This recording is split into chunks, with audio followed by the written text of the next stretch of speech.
No,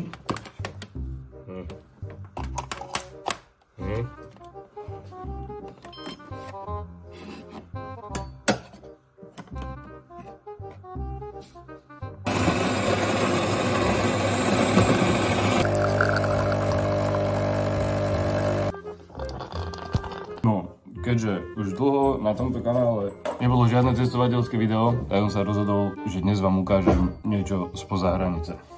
Nebude to ďaleko, bude to tu, blízko. Ja si čím zamiešať kávu, myslíte, že plastová rúrka je dobrá? Píste už niekedy kávu cez slamku? Akože nie ľadovú, ale takú normálnu.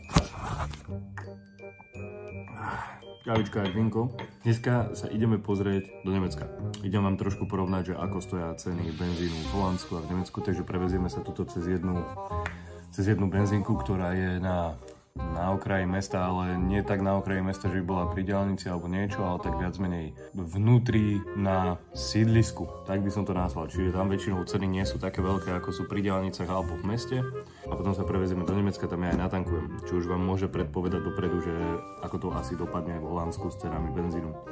A prevezieme sa nie hneď za hranice, pretože tam to stojí skoro takisto, ako to stojí v Holandsku, ale prevezieme sa až do Kleve. A druhá vec, čo som chcel povedať, je, že je nedeľa ráno. Chcel som byť easy ako nedeľné ráno, ale v nedeľu som trpel, bol som nesmierne namol.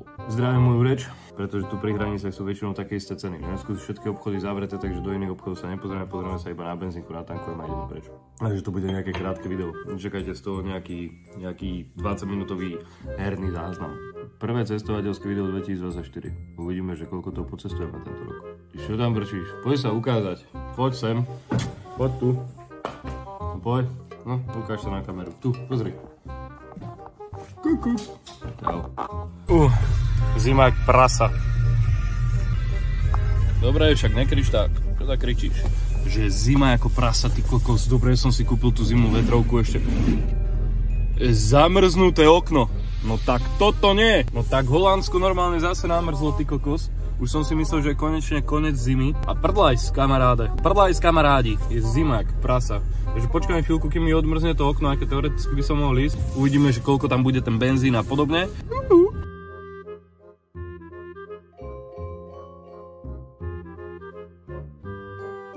Takže vidíte, 1,90 za normálny benzín, 2,16 za Euro Plus a Euro 73 za diesel, čo takto stojí benzín a diesel na benzínkach v Holandsku. A to si zoberte, že to sme na takom sídlisku, hej, že kde tí ľudia vlastne z diaľnic a podobne nechodia, čiže tie ceny sú nižšie. A kúpil som si jeden Red Bull, normálny, klasický jeden Red Bull, čo stojí 2,75 na benzínke, takže skoro 3 eurá. Že to drahšie, bolo to 2,50, teraz to už stojí 2,75. A teraz sa prevezieme do toho Nemecka, pozrieme sa, aké ceny sú tam, natankujeme tam. Zapamätajte si cenu za ten Super Plus, ja vám to ešte hodím sem.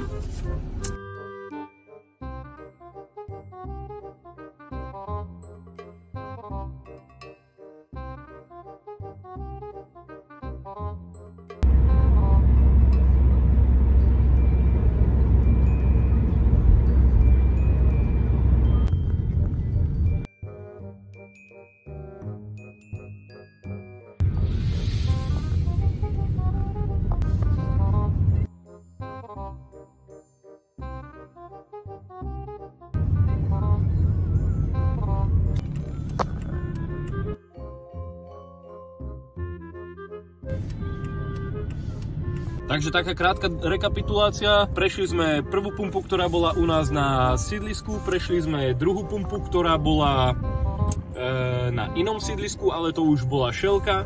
Prešli sme jednu pumpu, ktorá bola hneď za hranicou, kde je väčšinou akože také rovnaké ceny, ako sú v Holandsku. Prešli sme ďalšiu pumpu, ktorá už bola v tzv.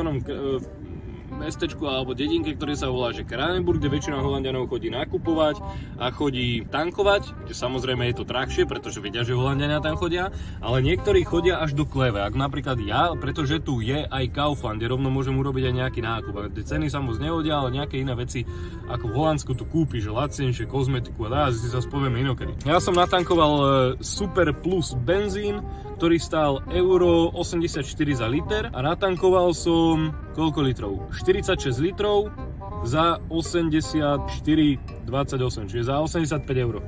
Či to je dobre, či to není dobre, podľa mňa to je dobre. Vy už to v tomto čase asi budete vedieť, že koľko sú tie rozdiely medzi tými benzínkami, to si môžete pozrieť. Zaujímavé, že kde títo všetci ľudia akože chodia, ak to je všetko zavreté.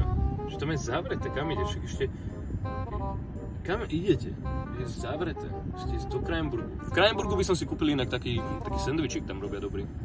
Asi sa tam zastavím. A to je všetko asi, no. Takto to nejako vyzerá s tými cenami benzínu v Holandsku a Nemecku. Prvý mesiac 24. roku. 2024 roku. Tak dúfam, že sa vám to video páčilo, bolo to úplne krátke video, jednoduché video o nejakých cenách, o nejakom ničom špeciálne. Možno to niekoho zaujíma, možno nie. Vidíme sa. Pa!